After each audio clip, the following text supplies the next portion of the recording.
रामकृष्ण हरी. सर्वप्रथम सर्वांना नवरात्र उत्सवाच्या मनस्वी खूप खूप शुभेच्छा. तर येत्या 2 दिवसामध्ये नवरात्र उत्सव सुरू होणार आहे. तर पूर्वीच्या काळात नवरात्र उत्सव का साजरा केला जातो आणि गरबा कोणत्या प्रकारे खेळला जात होता हे सांगते.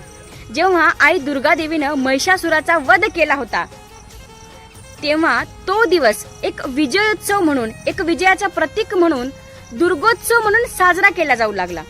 दुर्गा देवीच्या समोर त्या लोकांनी एक वर्तुळाकार गोल रिंगण करून त्यामध्ये दांडियाचा एक सुंदर नृत्याचा प्रकार साजरा केला जाऊ लागला. तर तो गरबा होता. त्या ठिकाणी देवीची आराधना, उपासना, अर्चना, पूजा व्हायची.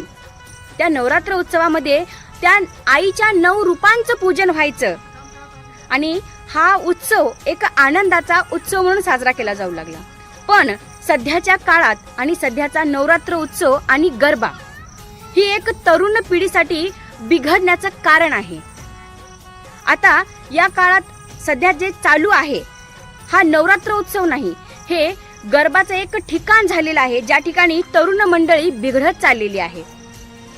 तिथे दुर्गा देवीची मूर्ती नसते, जरी असेल तर दुर्गा देवीच्या समोर दुर्गा देवीची गाणी नसतात, भजन कीर्तन पूजन ह्या कुठल्याच गोष्टी नसतात. तर त्या ठिकाणी असते फक्त आणि फक्त अश्लील गाणे, ज्या गाण्याचा त्या देवीसोबत अर्थार्थी काहीच संबंध नसतो. तशा गाण्यावर आपण कशाही प्रकारचे वस्त्र परिधान करून आपण नाचत आहोत.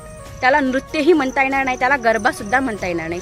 तर यामुळे आपली संस्कृती, आपला धर्म, आपली परंपरा कुठेतरी लोप पावत आहे, भंग होत आहेत. थोडक्यात सांगायचं असेल तर माझी विनंती आहे विशेष करून आई वडिलांना की आपली मुलगी कुठे जात आहे, कोणत्या ठिकाणी गरबा खेळत आहे, त्या ठिकाणचं वातावरण काय आहे, या सगळ्या गोष्टीची शहानिशा करा. विशेष करून भावांना पण विनंती आहे आपल्या बहिणीकडे लक्ष द्या. ती कुठे जात आहे, कशा प्रकारचे वस्त्र घालत आहे, कोणत्या ठिकाणी दांडियामध्ये सामील होत आहे, तुम्ही नक्की लक्ष द्या. आणि निश्चितच या नवरात्र उत्सवापासून या सगळ्या गोष्टी चांगला बदल घडून आणणार आहेत. म्हणून सांगते, विनंती करते की आपण नक्की या गोष्टीकडे लक्ष द्यायचं आहे. आणि समाज कार्यकर्त्यांना पण विनंती आहे, ज्या कुठल्या ठिकाणी तुम्हाला अशा दुष्कृत्य आढळून येत असतील किंवा दुर्गा देवीच्या समोर गरबाच्या नावाखाली फक्त तरुण मंडळी उद्ध्वस्त होत असेल, नको त्या गाण्यावर डान्स होत असेल, तर तात्काळ तिथे काहीतरी कार्यवाही करा, हीच विनंती आहे. जय श्रीराम.